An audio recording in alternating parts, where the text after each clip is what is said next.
Let's turn to special educational needs, which you've rightly identified as the most pressing issue on all fronts at the moment.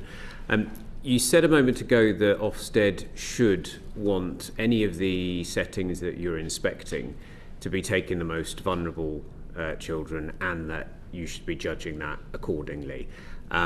The predecessor committee found that that's not the case, and that Ofsted does not sufficiently take account of the challenges that are currently being faced. So with respect to the new inclusion criterion that you're going to be introducing, could you say a bit about how you envisage that working to ensure that Ofsted does properly account for that in early years in schools and in other settings too? Yeah, well, I'll also invite Yvette and Lee to come in on both this point as well.